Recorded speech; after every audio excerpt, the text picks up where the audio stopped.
안녕하세요. 이번 발표 세션에서는 핀테크 스타트업을 위한 AWS 다이렉트 커넥트 하이브리드 구성 전략에 대해서 설명을 드리겠습니다. 저는 발표를 맡은 KINX의 남시우 매니저입니다. 발표는 다음과 같은 순서로 시작을 할 예정인데요. 보시는 것처럼 아마 모여 계신 많은 분께서 다이렉트 커넥트가 무엇인지 또 궁금하시겠지만 구성 사례를 조금 더 많이 궁금하시지 않을까 생각이 돼서 구성 사례에 좀 많은 시간을 할애를 해서 설명을 드리겠습니다. 자, 그럼 시작하겠습니다. 핀테크라는 단어 아마 여기 모여 계신 분들 모르시는 분들은 없으리라고 생각이 되는데요. 가지고 계신 스마트폰을 이용해서 현재 언제 어디서나 금융 거래를 할 수 있는 환경에서 우린 살아가고 있죠. 따로 시간을 내어서 은행을 찾지 않아도 되고 핀 번호만으로 송금, 결제, 대출, 그리고 자산 관리 다양한 서비스를 실시간으로 이용을 할 수 있게 되었습니다.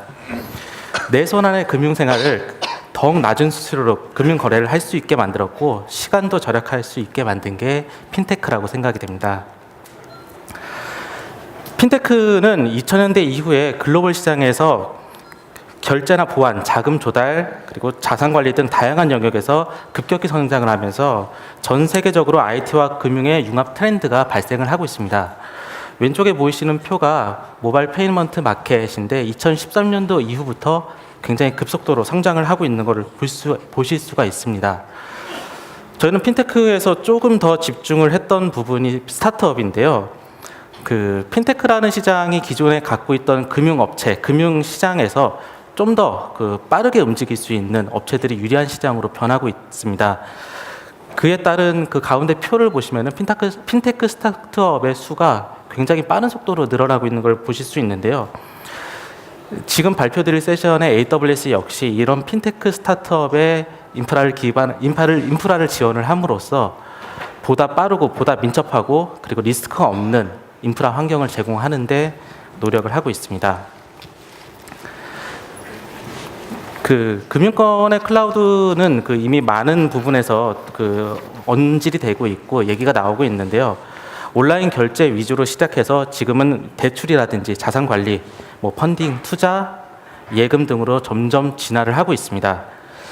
이러한 핀테크에 클라우드가 녹아들면서 클라우드의 장점인 이제 높은 보안성, 그리고 뛰어난 속도, 네트워크의 안정성, 그리고 리스크 최소화, 그리고 초기에 투자를 하는 비용에 대한 투자 부담에 대한 절감, 그리고 빅데이터 관리 등에서 클라우드와 핀테크는 여러모로 밀접한 관계에 있습니다.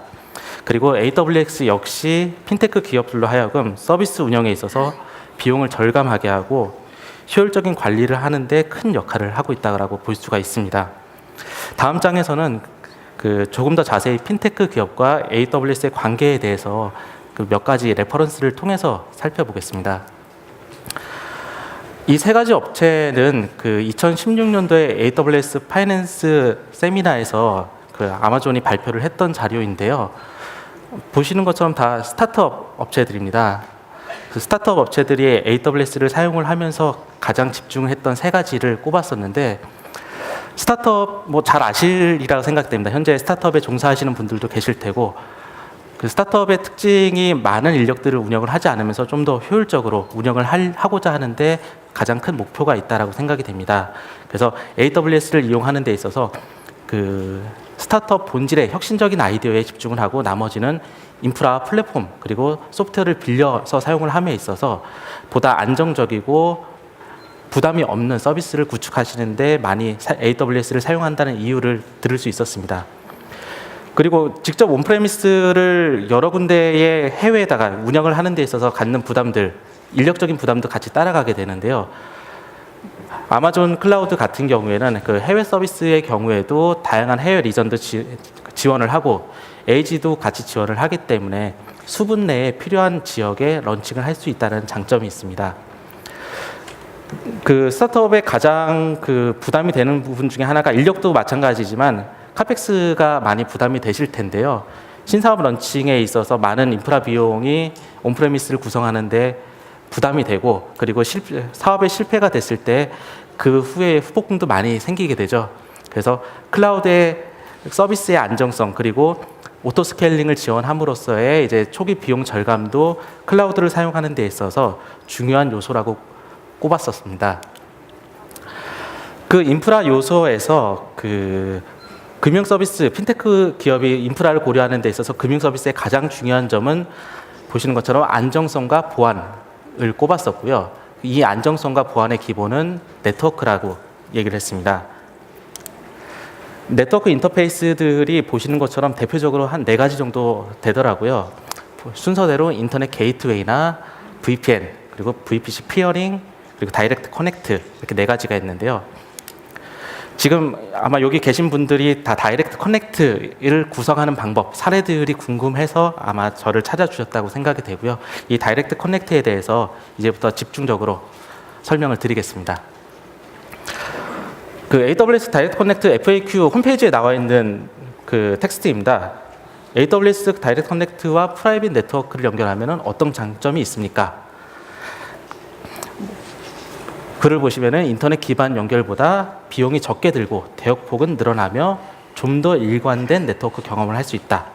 이거를 그냥 단순한 메시지로 정리를 다시 하면은 온프레미스와 안정적으로 연결할 수 있는 최적의 수단, 전용선으로 연결되어 있기 때문에 항상 일정한 경험들을 할 수 있다는 게 다이렉트 커넥트의 가장 큰 장점이다라고 생각이 됩니다.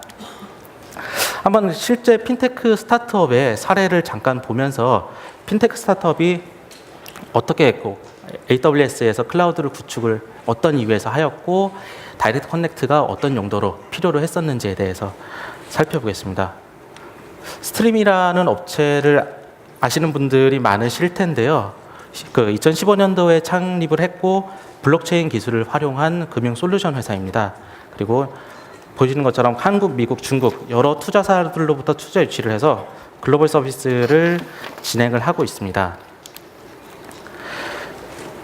이 스트리미는 그 AWS 클라우드를 사용하는 데 있어서 그 다이렉트 커넥트를 처음부터 활용을 했었는데 다이렉트 커넥트 활용의 이유들이 의외로 간단하더라고요. 금융기관의 요청사항 그리고 금융기관이 바라보는 이제 그 서비스에 대한 안정성과 보안성들이 다이렉트 커넥트를 사용하는 데 있어서 반드시 필요한 요소들이었습니다.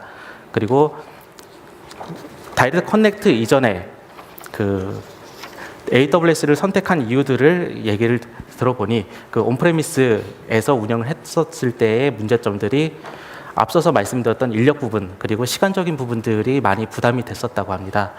가운데 보시는 것처럼 온프레미스 자원을 IDC에서 관리할 경우에 데이터 센터에 직접 서버를 그 코로케이션을 설치를 하고 다수의 데이터 센터를 운영을 해야 되는데 하드웨어라는 게 언제 어떻게 장애가 날지 모르는 상황이잖아요. 그럴 때 야간이라도 직접 수리를 해야 되고 센터를 찾아가야 되고 이런 그 부담들이 많이 됐었기 때문에 AWS에서 그 서비스를 운영을 했었고 그리고 AWS에서 앞서서 말씀드렸던 다양한 리전이나 에이지를 이용을 함으로써 고가용성을 위한 다중화 그리고 컴퓨팅 자원하고 네트워크를 소프트웨어로 운영을 하고 그리고 자연스럽게 스케일업과 스케일 다운을 할 수 있는 서비스를 구성을 하였습니다. AWS에서 그 DX 선택하는 요소에서 왜 저희 KINX가 다이렉트 커넥트에 대한 설명을 하느냐에 대해서 뭐 이 마지막에 있는 그 스트리미의 답변이 적절할 것 같은데요. 그 AWS 현재 서울 리전이잖아요. 서울 리전에서 직접 연결돼서 AWS 다이렉트 커넥트를 서비스를 할 수 있는 곳은 현재 KINX 저희 회사가 유일합니다. 구성도를 보시면은 구성도는 보시는 것처럼 굉장히 좀 심플한데요. 스트림 와이어는 스트리미의 그 금융 블록체인 기반을 활용한 금융 솔루션입니다. 킹스의 전체가 저희 데이터 센터이고요. AWS 다이렉트 커넥트 패치를 통해서 이 온프레미스의 라우터와 금융권 라우터와 연결을 한 구성도입니다. 다이렉트 커넥트의 가장 중요한 요소인 이제 고가용성 그리고 높은 수준의 보안이 필요로 하였고 이 다이렉트 커넥트를 연결을 함으로써 스트리밍 와이어가 금융 솔루션 그리고 금융 협력사 간 보안 네트워크를 구성을 할 수가 있었습니다. 여기서 저희 그 KINX가 다이렉트 커넥트에 어떤 밀접한 관련이 있는지 한번 다음 장부터 같이 한번 보시겠습니다. 앞서서 말씀드렸던 것처럼 저희 KNX는 다이렉트 커넥트를 제공하는 데 있어서 현재 그 유일하게 로케이션을 제공을 하고 있습니다. 그래서 AWS 홈페이지에 들어가 보시면은 아시아 태평양 서울 리전에 이제 저희 회사 이름이 단독으로 노출되어 있는 것을 보실 수가 있고요. 이런 경험에서인지 작년 1월 달인가요? AWS 서울 리전 오픈을 하고 나서부터 다이렉트 커넥트에 대한 그 잠재적 수요들, 일본에서는 연결을 하지 못했었잖아요. 도쿄에서는요. 그래서 서울 리전이 오픈을 하면서 많은 문의를 받았었습니다. 그래서 2016년 1월부터 다이렉트 커넥트에 대한 서비스들을 보시는 기업 외에도 많은 회사들과 계속적으로 다이렉트 커넥트에 대한 논의를 했고 구성을 했었습니다.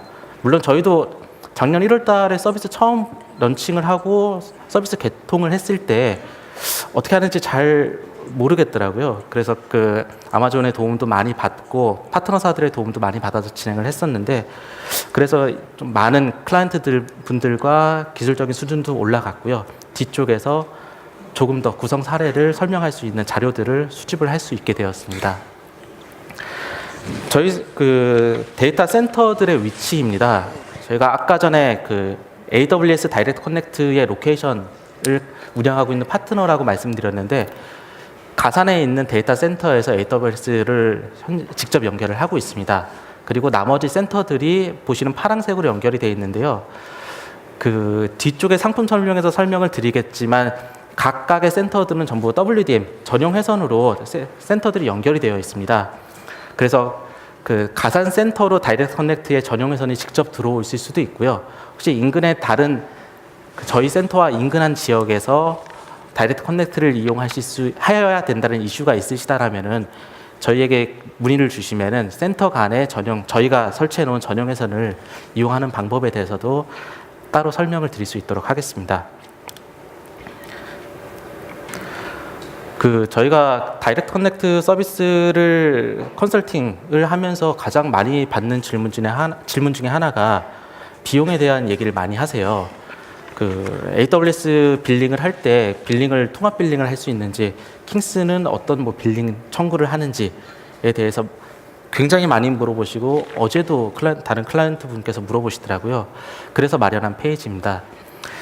비용이 AWS에서 청구되는 비용이 있고요. 저희 KNX에서 청구되는 비용 두 가지가 있다고 보시면 될 것 같습니다. AWS는 홈페이지에 명시되어 있는 AWS 다이렉트 커넥트 포트에 대한 비용 50메가부터 10G까지의 비용들을 포트를 지정을 할 수 있도록 되어 있습니다.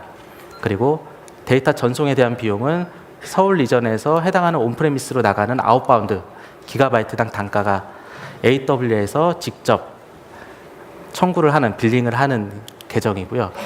저희 KNX의 서비스는 정확하게 인터커넥션의 AWS 다이렉트 커넥트 비용으로 들어가는데요. 보시는 네 가지 정도 기준의 상품이 있습니다. 이제 크로스 커넥션, 코로케이션, 전용회선, DCI인데요. 위에서부터 설명을 드리면은 크로스 커넥션은 데이터 센터 내에서 데이터 센터 뒤쪽에서 설명드릴 이제 통신사 전용회선이 들어오는 통신사 OFD라고 하는 위치에서부터 AWS 다이렉트 커넥트 패치까지 들어가는 내부 구간 포설을 얘기를 하고요. 코로케이션은 다이렉트 커넥트라는 게 BGP 연동을 기반으로 하고 있기 때문에 라우터가 필요한 경우도 종종 생깁니다. 그래서 저희 데이터 센터에 라우터를 상면을 놓을 수 있는 공간을 마련해 드리는 서비스이고, 전용에서는 연결하는 회선 당연히 아실 것 같고요. DCI가 아까 말씀드렸던 데이터 센터 간 연결되어 있는 저희의 전용회선 WDM입니다. 그래서 가산 센터뿐만 아니라 이 DCI를 이용하면은 뭐 도곡동이라든지 분당이라든지 상암이라든지 다 동일한 퀄리티로 서비스를 제공받으실 수 있습니다. 이 중에서 가장 위에 있는 크로스 커넥션에 대해서 좀 다이렉트 커넥트에 대한 저희 데이터 센터 내부에 있는 구성도를 보면서 좀 설명을 드릴게요. 가장 왼쪽에 있는 이 건물이 이제 그 고객사 온프레미스라고 보시면 될 것 같고요. 이쪽이 이제 AWS 클라우드입니다. 그리고 이 박스 쳐져 있는 구간은 다 저희 데이터 센터 내부의 시설들인데요. 그 아까 전에 AWS 그 포트 비용 설명을 드릴 때 50메가부터 이제 그 10G까지 속도별로 쭉 나눠져 있다라고 설명을 드렸었잖아요. 그게 여기에서 이제 그 속도뿐만 아니라 물리적 구성에서도 구분이 되도록 되어 있습니다.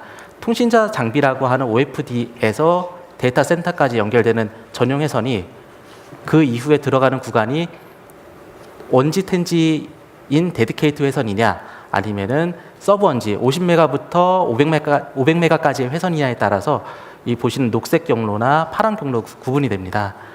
그래서 파란색 경로 원지 텐지의 그 경우에는 데디케이트의 경우에는 MMR이라고 하는 그 점검 포인트를 거쳐서 패치 패널을 거쳐서 DX 라우터에 연결이 되도록 되어 있고요. 그리고 서브 원지 같은 경우에는 하나 그 스위치가 더 연결되는 구성으로 여기에서 뒤쪽에 설명드릴 저희의 좀 더 역할이 하나가 더 추가가 되는데요. VLAN 구성을 통해서 고객사에게 서브 원지에 대한 다이렉트 커넥트 연결 구간을 제공을 하도록 되어 있습니다.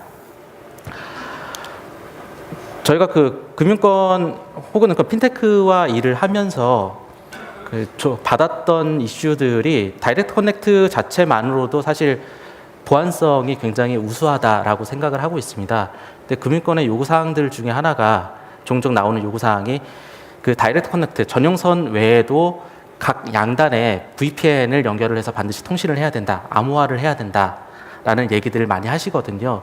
온프레미스에서 금융권하고 연결을 해보신 경험이 있는 분께서는 아마 굉장히 익숙하실 겁니다. IP색으로 반드시 통신을 해야 된다든지 아니면 사설 IP대역으로 매칭을 해야 된다든지 그런 부분에서 AWS 다이렉트 커넥트가 구성을 어떻게 하는지에 대한 구성 사례입니다. 앞서서 보여드렸던 다이렉트 커넥트 구성도와 굉장히 유사합니다. 고객사 온프레미스 환경에 라우터가 있고요. 그리고 AWS 다이렉트 커넥트 패치가 있고 서로 간의 전용선으로 연결이 돼서 BGP를 맺어놓은 상황입니다. 그리고 말씀드렸던 이제 VPN이 양단에 추가가 되는데 그리고 위쪽에 보시면은 퍼블릭 IP로 연결이 되어 있고요. 다른 점은 그 VPN을 통해서 전용 회선을 암호화한다는 부분인데 BGP를 맺고 AWS의 그 모든 IP 대역을 VPN을 통해서 수신을 받게 됩니다. 그렇게 되면은 그 퍼블릭 버추얼 인터페이스를 생성해서 서울 리전의 모든 IP를 온프레미스인 라우터가 수용을 하게 되면은 그 IP 중에서 AWS가 제공하고 있는 VPN의 운영 IP 대역까지 함께 수신을 함으로써 VPN 간의 양단의 그 퍼블릭으로 암호화를 할 수 있는 방식입니다. 뒤에 부분은 차이점이 여기를 보시면 될 것 같아요. 사설 대역으로 구성이 되어 있는데요. 앞서서 말씀드렸던 암호화에서도 사설 대역으로 반드시 터널링을 맺어라라고 하는 요구사항들도 존재를 하시더라고요. 금융권에서. 그럴 경우에는 이렇게 구성을 하실 수 있는 방법이 있습니다. 마켓플레이스의 SaaS 형태로 제공되는 소프트웨어 VPN EC2에 설치가 되잖아요. 그 형태로 VPN을 맺어서 구성을 체결을 하게 되면은 사설 IP 대역으로 VPN 터널링을 맺을 수가 있습니다. 그 AWS 다이렉트 커넥트를 운영하시는 데 있어서 그 FAQ에 나와 있는 내용입니다. 인지하고 계신 분들도 있으실 테고 아마 처음 보는 문구이실 수도 있는데요. SLA에 대한 부분들, 그 EC2라든지 뭐 S3, 뭐 EBS 많은 부분들이 SLA에 대한 기준들이 다 명시가 되어 있잖아요.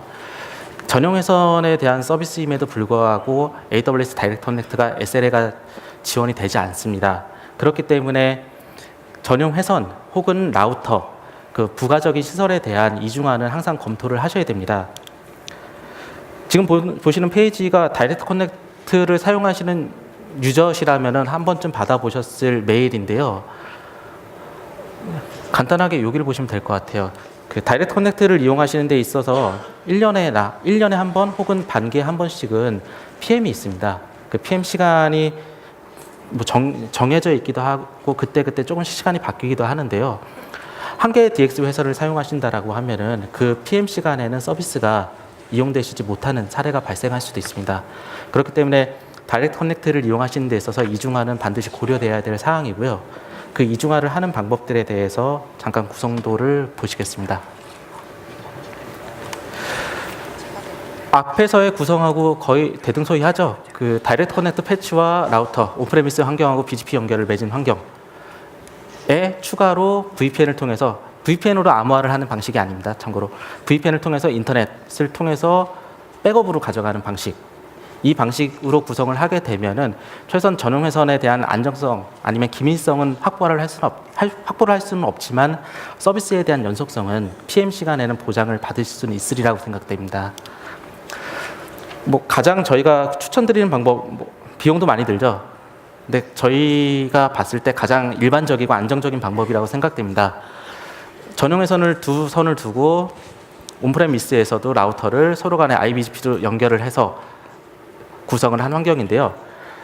보시는 것처럼 다이렉트 커넥트에 대한 패치가 두 개로 나눠져 있습니다. 아까 데이터 센터 내에 저희 로케이션에 다이렉트 커넥트 패치가 있다라고 설명을 잠깐 드렸었는데 이 패치가 두 개가 있습니다. 그래서 온라인 상에서 다이렉트 커넥트를 두 개를 신청을 하시게 되면은 자동적으로 서로 다른 패치를 배정받아서 전용 회선을 각각 다른 패치를 연결을 하실 수 있기 때문에 점검이 있더라도 서비스 연속성에는 전혀 문제가 되진 않습니다. 이 부분은 데이터 센터가 여러 개인데요. 금융권들을 다수로 연결을 하실 때에 선택을 하시는 방식입니다. 다수의 금융권들과 연결을 할 경우에 저희 데이터 센터 내에 아까 코로케이션도 저희가 빌려드린다고 상면도 빌려드린다고 말씀드렸는데 그 케이스일 것 같아요. 라우터를 이중화를 해서 각각의 데이터 센터를 연결을 하고 그리고 이 라우터에 각각 패치를 붙이는 방식. 이것도 다이렉트 커넥트를 두 개 이상 신청을 하셨기 때문에 각각의 패치에서 연결되는 구성으로 보실 수가 있습니다. 클라우드 허브라는 부분은 AWS를 사용하시는 데 있어서 다른 클라우드들도 이제 백업이라든지 DR로 이용하시는 케이스가 점차 늘고 있습니다. 그래서 다이렉트 커넥트를 연결하는 구간이 클라우드 허브라는 저희 내부의 시스템 구간에서 연결이 되는데요. 이 클라우드 허브를 거쳐서 단일 전용 회선에서 여러 개의 클라우드로 이른바 다이렉트 커넥트가 연결이 되기 때문에 이런 서비스, 클라우드 허브라는 서비스를 이용하게 되면은 AWS를 이용하면서 좀 더 DR이라든지 백업들에 대한 보안성을 아니면 안정성을 확보를 하실 때 이용하시는데 적절하리라고 생각이 됩니다. 마지막으로 다이렉트 커넥트에 대한 신청 프로세스를 설명한 다음에 마치도록 하겠습니다. 서비스 아까 네트워크 구성도 잠깐 기억나실지 모르겠어요. 원지 텐지에 대한 구성도가 위로 들어갔었고 서브 원지는 밑으로 이제 들어가는 구성이었잖아요. 신청하는 방식도 다릅니다. 스텝 1을 좀 보시면은 서로 간에 다르게 써 있는 걸 보실 수 있는데요. 원지 텐지는 콘솔, AWS 콘솔, 대시보드에서 사용자가 직접 처음에 신청을 하도록 되어 있습니다. 그러면 뒤에서 이제 보실 LOA CFA라는 문서가 나오게 돼서 일종의 이메일 같은 문서인데 그 문서를 저희 쪽에 주시게 되면은 다음 스텝, 회선 구성이라든지 버추얼 인터페이스라든지 연결을 하는 구성으로 되어 있고 서브 원지 500메가, 100메가, 50메가 이런 낮은 회선들은 AWS 콘솔에서 신청을 하시는 게 아니라 저희 쪽에 폼을 주셔야 저희가 따로 VLAN 구간을 나눠서 회선을 제공을 해드릴 수 있는 구성으로 되어 있습니다. 이 중에서 원지 텐지에 대한 첫 번째 사례들을 콘솔 모습을 좀 보여드릴게요. 실제 콘솔 모습인데 포트 스피드를 보시면 다이렉트 커넥트를 눌렀을 때의 메뉴입니다. 원지하고 텐지를 선택하시게 되면 밑에 그림이 나오게 되고 이쪽에 보시면 다운로드 LOA CFA라는 문서가 나오게 되는데 이게 뭐냐면은 보시는 이런 문서입니다. AWS 다이렉트 커넥트에 대한 패치라든지 아니면 연결 속도 그 외에 저희 센터의 위치 등등 다양한 정보들이 이 문서에 담겨져 있기 때문에 이 문서를 생성하시고 나서 저희 파트너에게 주시게 되면은 저희 파트너가 이 문서를 근거로 다이렉트 커넥트에 대한 내부 크로스 커넥 작업을 진행을 하게 됩니다. 물론 LOA CFA를 저희에게 주신 것만으로 작업이 끝나는 것은 아니고요. 오른쪽 이미지와 같이 IP 셋업에 대한 디테일한 설정이 추가로 필요합니다. 그래서 이 설정에 대해서는 클라이언트 분들께서 잘하시는 분들도 있고 조금 난해하다고 하시는 분들도 있기 때문에 이런 분들은 저희 쪽에 요청을 주시면은 적극적으로 서포트를 해드리겠습니다. 라우터 설정, 버추얼 인터페이스가 끝난 후에 온프레미스에 라우터 설정까지 끝마치게 되면은 보시는 것처럼 상태가 가능으로 표시가 돼서 그 다음부터는 다이렉트 커넥트를 최종적으로 정상적으로 서비스를 할 수 있도록 되어 있습니다. 네, 제가 설명드릴 부분은 여기까지이고요. 설명드린 내용에 대해서 궁금하신 부분은 이 메일 주소로 말씀을 부탁드리겠습니다. 그리고 처음에 저희가 이런 쿠폰 하나 드렸었는데요. 지금 참석하신 분들에게 배정해드린 쿠폰은 이쪽 3층 이쪽입니다. 3층으로 오시면은 소정의 기념품을 드리니까 꼭 오셔서 받고 가시기 바라겠습니다. 네, 감사합니다.